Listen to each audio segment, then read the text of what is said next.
반갑습니다. 그라제라입니다. 자, 오늘까지 날씨가 엉망입니다. 모두 지금 선사들도 그렇고, 이제 목요일부터, 출조를 하는 걸로 돼 있고, 뭐 오늘 밤부터 또 야영 떠난 데도 있고 합니다. 정상적인 날씨는, 뭐 썩 좋지도 않습니다만은, 목요일, 금요일은, 출조가 가능합니다. 오늘은 실내에서, 초보분들하고 이제 이런저런 얘기를, 채비를 얘기를 많이 하다 보면 제일 묻는 게 이제 그거죠. 궁금한 게.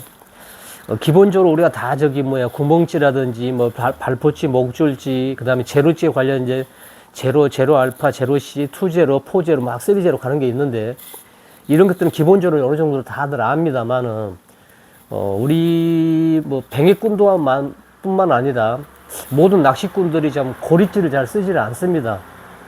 고리찌. 찌에 고리가 밑에 고리가 달려 있는 거. 이 고리찌를 활용을 잘 하면, 바람이 부는 날이라든지, 그 다음에 채비 내림이 조금 힘들 때, 그 다음에 조금 먼 거리에서 채비 내림을 원활하게 해서 조금 깊은 수심의 큰 애들을 공략을 할 때, 굉장히 일반 구멍찌보다 훨씬 더 유리합니다. 물론 이제 우리가 기울찌를 쓰면서도 할 수 있는 방법도 있지만, 기울찌가 주지 못하는 점에 고리찌는 또 다른 어떤 장점을 가져가죠. 단점이 뭐든 없겠습니까만은, 작은 단점들은 극복하면 되는 부분이고, 그런 장점을 일반 구멍찌가 줄지 못하는 여러 가지가 있으니까 오늘은 고리찌를 가지고 씨알 큰 뱅에돔, 씨알 큰 대물들을 노릴 수 있는 그러한 좀 패턴의 낚시를 할 수 있는 그런 채비법에 대해서 한번 알아보겠습니다.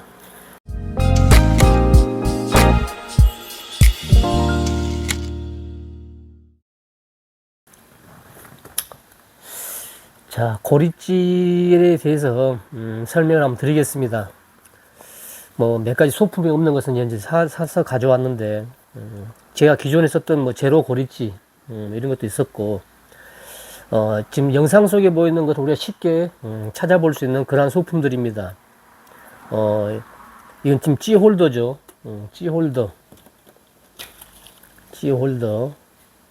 그 다음에 멀티 수중찌도 있고, 이거는 현재 G3의 저 무게를 갖고 있는 멀티 수중찌고요. 그 다음에 이제 이게 스토퍼 같은 거고, 이런 종류는 많고, 그 다음에 스토퍼는 스토퍼인데, 이것도 지금 G4의 부력을 갖고 있는 거고, 이거는 B.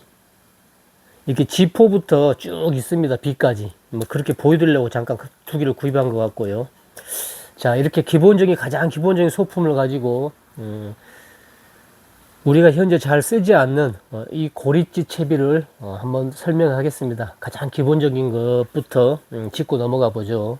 자, 영상 속에 보이는, 가장 기본적인 고리찌, 그리고 고리찌에 들어가는, 가장 기본적인 소품입니다. 약간은 다르죠.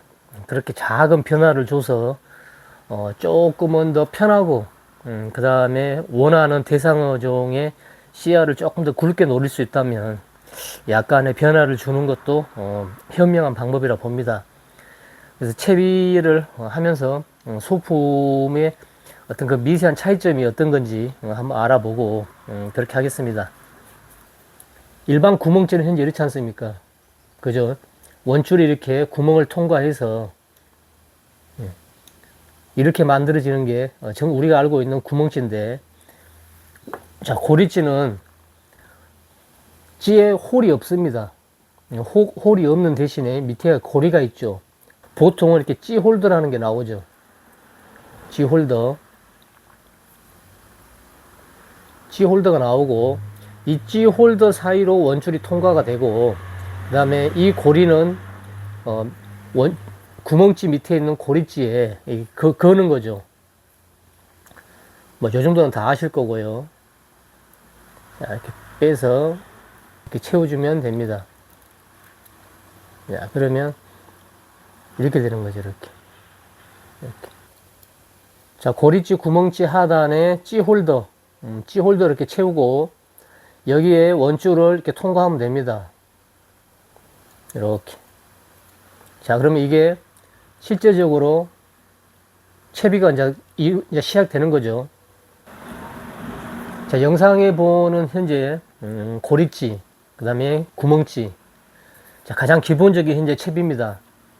조수고무 달고 여기는 찌홀더 달고 그 차이점이고, 그 다음에 구멍찌 같은 경우에는 이 구멍의 길이, 이 길이가 만약에 뭐 3cm든 4cm든 그러면 여기 홀이 뭐 2파이, 3파이, 4파이 뭐 홀이 있을 겁니다. 이 원줄이 이 4cm 정도 되는 길이를 통과하면서 채비가 내려갈 거고요. 자, 고리찌는 찌에 구멍이 없고 찌 홀더에 구멍이 있고, 얘는 뭐 예를 들어서 1. 몇 cm, 그렇죠. 이 길이가. 자, 구멍을 같다고 가정했을 때 그러면 엄청난 길이의 차이입니다. 한 3배, 4배 이상 되죠. 그냥 단순하게 이 길이만 놓고 어떤 게 채비 내림이 쉬운지는 뭐 그냥 육안으로 판단이 됩니다. 그죠? 자, 그리고 또 하나는 구멍찌 같은 경우에는 이렇게 원줄이 채비 내림이 시작이 되면 이 꺾이는 각도가 거의 뭐 90도에 가깝습니다. 원줄이 이렇게 수면에 깔려 있고, 이게 꺾이다 보면 이게 꺾이는 쪽에서 한 90도, 80 몇 도 그렇게 꺾이죠, 이게. 자, 그런 부자연스러움이 있는 거고, 그 대신, 자, 고리찌 같은 경우에는 원줄이 이렇게 있으면 내려오는 각도가 구멍찌보다는 훨씬 더, 이게 꺾이는 각도가 훨씬 더 작아집니다. 그럼 채비 내림이 당연히 더 좋겠죠. 채비 내림이. 더군다나 아까 얘기한 대로 이 구간도 굉장히 짧고, 그래서 이런 부분은 누구나 다 그냥 유추할 수 있는 겁니다. 그래서 간단하게 그냥 영상으로서만 잠깐만 이렇게 비교를 해봐도 채비 내림이 어떤 게 더 훨씬 우세하고 좋은지, 가장 기본적인 똑같은 제로찌를 가지고 조수고무 달고 여기는 전체 홀더를 달고 그렇게 해서 내려봤더니 똑같은 빵가루 미끼를 똑같은 무게로 달아도 당연히 채비 내림은 글쎄 한 2배 정도의 속도는 날 겁니다. 얘가 만약에 3m를 내려가는데 채비가 10초가 걸리면 얘는 한 4초, 5초면 내려갈 겁니다. 자, 그래서 구멍찌를 제가 설명을 하는 게 아니니까 너는 들어가 있고. 자, 오늘의 이제 중요하게 설명해야 될 부분들은, 자, 고리찌입니다. 고리찌. 자, 고리찌를, 채비 내림이 좋다 했습니다. 원투를 쳐서, 바람 부는 날에도 조금 공략이 가능하다고 했습니다. 우리가 고리찌를 쓰는 이유는 일반 구멍찌보다는 조금 더 채비 내림을 원활하게 하고, 그 다음 깊은 수심에 물골이나 바람이 센 날이나 이런 단점의 어떤 악화사항들을 극복하기 위해서 지금 고리찌를 선택하는 거거든요. 자, 고리찌에 자, 이렇게 홀더를 넣고 원줄을 통과시키고 난 다음에 우리가 일반적인 이렇게 조수고무나, 자, 조수고무를 달 수도 있고요. 그 다음에 이게 찌 멈춤봉도 달 수 있습니다. 선호에 따라서. 그다음 조수고무를 달고 여기에 발포찌를 달 수도 있습니다. 그렇겠죠. 이게 발포찌라고 가정하면. 자, 어떤 상태든 상관없습니다. 그 다음 여기에 뭐 발포찌가 2개든 3개든 5개든 상관없겠죠. 본인이 쓰는 채비로. 자, 그런데 어차피 이 채비는 목줄찌 발포찌를 써서 표층에 있는 뱅에돔 잡기 위한 채비로는 뭐 쓸 수도 있겠지만, 그것보다는 조금 더 멀리, 아니면은 바람이 많이 불어서, 아니면 조금 물이 세서, 또 물골 낚시를 하다 보면 또 씨알이 큰 걸 노리기 위해서 기본적인 그러한 제로나 발포찌 목줄지 채비를 배제를 하고 고리찌를 선택하기 때문에 이런 채비하고는 조금 안 맞는다기보다는 어울리지 않죠. 그래서 고리찌를 쓰고 조금 깊은 수심을 노리고 물골이 세고 바람이 세는 날에 채비 내림을 조금 더 원활하게 하기 위해서는, 자, 조수고무도 단순하게 아까 일반 이런 걸 쓰지 마시고 시중에 가면 이러한 제품들이 많이 나와 있습니다. 이게 지금 한 3세트 들어있는데 한 4,000원 밖에 안 하네요. 낚시가게 가보니까. 그럼 이런 것 말고도 다른 회사에서도 똑같은 제품들이 유사한 게 많이 나옵니다. 자, 조수고무를 찌멈춘봉을 쓰기는 쓰는데 채비 내림을 더 강하게 가져갑니다. 자, 이런 쇳덩어리를 조수고무죠. 우리 조수고무가 저기 뭐야 멈춘봉 아닙니까? 봉. 자, 여기에 얘가 들어가고 위에는 밑에가 얘가 들어갑니다. 자, 그래서 이걸 한번 채비를 해볼까요? 자, 위에 걸 넣고, 그 다음에 밑에 걸 넣고, 넣은 다음에, 자, 지금 제가 영상으로 보기 좋게 지금 B를 장착하겠습니다. 그 다음에 여기 보면, 보일지 모르겠지만, 한쪽에 홈을 파놨습니다. 1인자 원줄을 넣게 걸리게 하면 되는 거죠. 방향, 밑에 거를 이렇게 돌려서, 원줄을 이렇게 넣어주고, 방향을 맞춰서, 자, 이렇게, 이 홈이 보이죠? 홈으로 원줄을 통과시킨 다음에 이렇게 하게 되면 일반 조수고무 밑에 우리가 채비 내림을 강하게 하기 위해서 또 바람이 불어서 또 멀리 깊이 공략하기 위해서 뽕돌을 물립니다. 이게 조수고무 밑에 이게 뽕돌을 답니다. 그죠? 자, 뽕돌을 달게 되면 아무래도 꺾이는 현상이 좀 부자연스럽습니다. 이게 간격을 벌리면. 근데 어쩔 수 없이 이렇게 간격을 벌릴 때도 있죠. 자, 그리고 보통 조수고무 쪽으로, 자, 조수고무 쪽으로 이렇게 밑으로 이렇게 딱 붙입니다. 이렇게. 자, 이렇게 붙이죠. 자, 붙이면 아까 말한 대로 채비 꺾임 현상은 줄여서 조금 부자연스러운 커버가 됐을지 모르겠지만 구멍찌가 랜딩을 하는 과정에 이 조수고무를 탕탕탕 칩니다. 뭐 다들 느껴보셨겠지만 쳤다 쳤다 이렇게 하거든요. 자, 이렇게 되겠죠. 자, 이렇게 되면 입질을 받았을 경우에 이 구멍찌가 이렇게 칩니다. 이렇게 올라갔다가 내려왔다가 올라갔다가 내려왔다 하면서 이게 치게 되면 아무래도 얘는 물려 있다 보니까 굉장히 부하가 걸립니다. 그래서 떨어져 나갈 때도 있고요. 깊은 수심, 장타 쳐서 깊이 내리고 물이 세다, 바람이 불어서 채비가 잘 안 내려간다. 근데 대상원에 있다. 입질을 좀 받아야 될 것 같은데 깊다. 그럼 채비 내림을 원하게 가져가자. 좋다. 고리째로 선성해서 홀더를 쓰고, 그 다음에 조수고무를 달 때 처음부터 이런 조수고무에다 뽕돌을 물 생각을 하지 마시고 이렇게 일체된 제품이 있으니까 이런 일체된 제품으로 바로 쓰자. 자, 그 얘기입니다. 이런 부분은 그날 상황에 따라서 B로 갈 것인지 G4로 갈 것인지 G3로 갈 것인지는 현장 상황에 맞게 그렇게 해주면 됩니다. 이제는 조금 더 물이 죽고 바람이 조금 작았는데 그나마 그래도 조금 깊이 넣어야 될 것 같은 경우에 있으면 채비를 바로 바꾸면 되죠. 이렇게. 자, 빼고 소금을 빼면 자, 이렇게 쇠는 그냥 이탈이 됩니다. 자, 이렇게 차이가 나죠. 얘는 B고 얘는 G4고. 자, 얘를 빼버리고 이제 물이 조금 죽었거나 조금 더 안정이 됐지만 그래도 조금은 더 치고 들어가야 될 경우에는 얘를 그대로 채비를 원줄을 자르지 말고 그냥 그대로 꼽으면 되죠. 이렇게 조수고무의 역할도 하면서 뽕돌 역할도 하면서 같이 일치된 것들을 이렇게 바로바로 변경이 되죠. 원줄을 자르거나 바로 빼지 않고 조수고무만 빼고 안에 쇠 목만 갈아 끼우면 된다, 그 얘기죠. 자, 이거는 이제 해결됐을 것 같고요. 자, 근데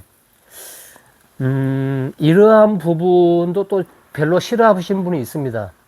이해합니다. 자, 그러면 이러한 제품보다는 자, 멀티 수중질이라 해가지고 조류를 잘 받을 수 있게끔 위에 상부가 상당히 넓적하죠. 그러면은 물이 이렇게 조류가 오게 되면 잘 탑니다, 이게. 근데 지금 이거는 현재 보면 G3. 이것도 종류가 여러 가지 있겠죠. G 계열 다 있을 거고, B도 있을 거고, 2B도 있을 거고, 3B도 있을 거고, 쭉 있을 또 B 계열도 있을 겁니다. 이런 멀티 수중찌 같은 게 나옵니다. 그러면 이렇게 되는 겁니다. 그럼 똑같이 침강 속도도 똑같이 뽕돌 단 것처럼 가져갈 거고, 조류도 잘 탈 거고, 조수고무 역할도 합니다.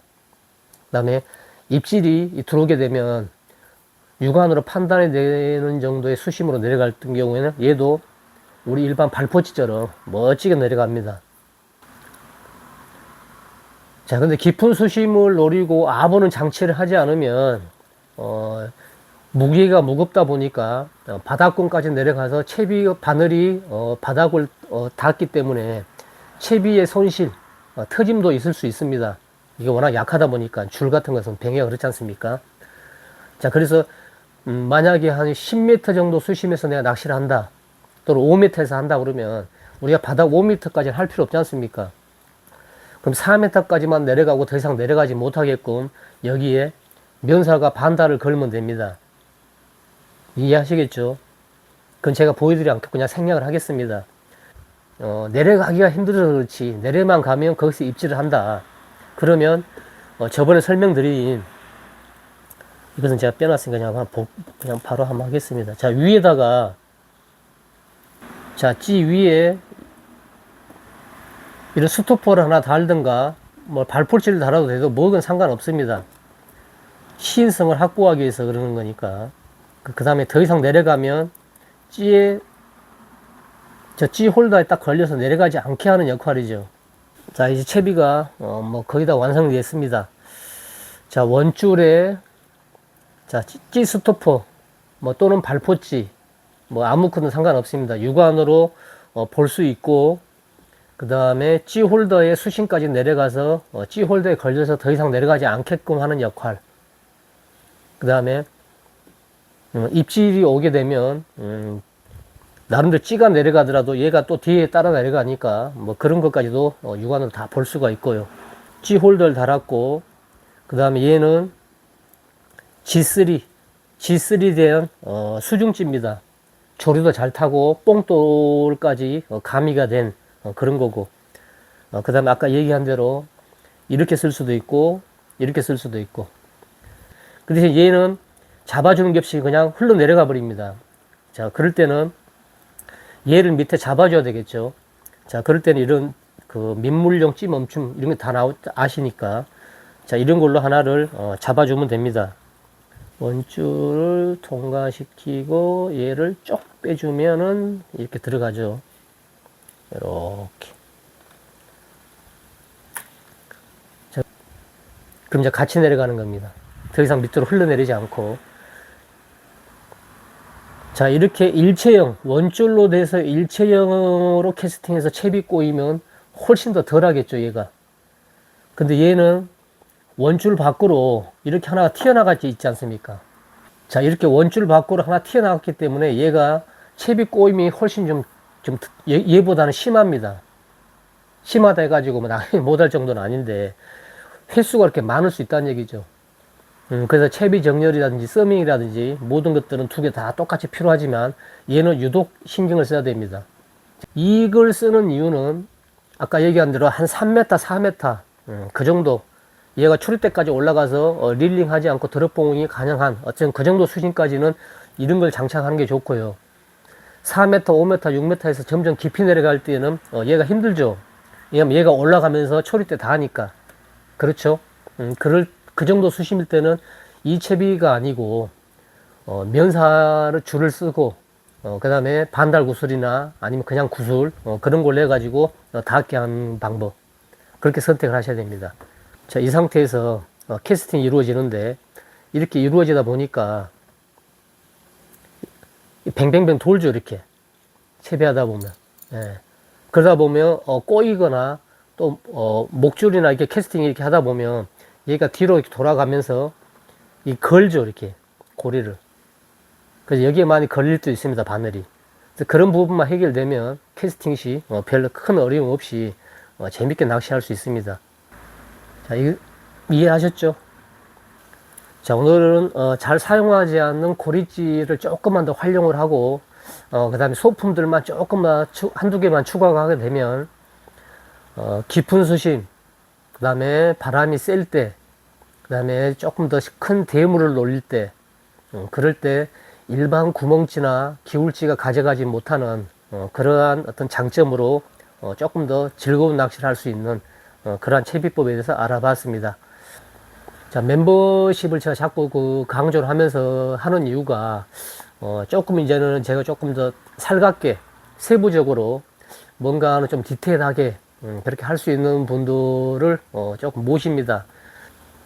그래서 멤버십에 좀 그 관심을 가져주시고, 그냥 들어오십시오. 한 달에 커피 한 잔 값이니까 부담 없이 들어오셔가지고, 서로가 즐겁게 정보 공유하고, 낚시 친구가 됐으면 좋겠습니다. 자, 그리고 뱅에돔 숙성 밑밥을 또 이제 자꾸 좋은 그 재료를 해서 현재 좀 출시를 하고 있으니까 여기도 좀 관심 가져서 사용 좀 해주시고, 좀 두루두루 여러분들의 그런 작은 좀 정성, 후원 이런 것들이 채널을 이끌어 가는데 좀 큰 힘이 됩니다. 솔직하게 말씀드려서 그게 가장 크죠. 그래서 널리, 그 다음에 멀리 같이 보시고, 함께 했으면 좋겠습니다. 자, 내일 갯바위에서 찾아뵙고, 또 인사드리겠습니다. 자, 물러가겠습니다. 고맙습니다.